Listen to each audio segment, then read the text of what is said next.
మాసం ఎప్పటి నుంచి ప్రారంభమవుతుందో తెలుసుకుందాం. 2025 అక్టోబర్ 22వ తేదీన బుధవారం పాడ్యమి తిథితో కార్తీక మాసం అనేది స్టార్ట్ అవుతుందండి.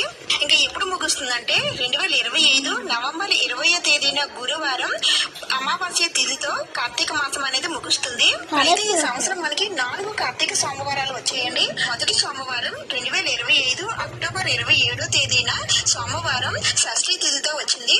ఇంకా రెండో కార్తీక సోమవారం 2025 నవంబర్ 3వ తేదీన సోమవారం త్రయోదశి తిథితో వచ్చింది. మూడో సోమవారం 2025 నవంబర్ 10వ తేదీన సోమవారం పంచమి తిథితో వచ్చింది. నాలుగో కార్తీక సోమవారం ఇదే ఆఖరి సోమవారం 2025 నవంబర్ 17వ తేదీన సోమవారం త్రయోదశి తిథితో వచ్చింది.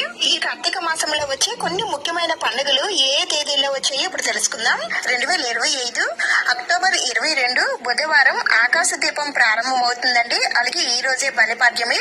ఇంకా నెక్స్ట్ అక్టోబర్ 23 గురువారం యమద్వితీయ లేదా భగినియాస్త భోజనం. అక్టోబర్ 25 శనివారం నాగుల చవితి. అక్టోబర్ 26 ఆదివారం నాగపంచమి. అక్టోబర్ 30 గురువారం కూటి సోమవారం. నవంబర్ 1 శనివారం ప్రబోధిని ఏకాదశి. నవంబర్ 2 ఆదివారం క్షీరాబ్ది ద్వాదశి.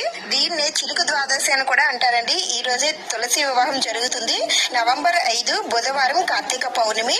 నవంబర్ 18 మంగళవారం మాస శివరాత్రి. నవంబర్ 20 గురువారం అమావాస్య. దీన్నే కార్తీక అమావాస్య అని అంటారు. దీంతో మనకి కార్తీక మాసం అనేది ముగుస్తుంది. ఇప్పుడైతే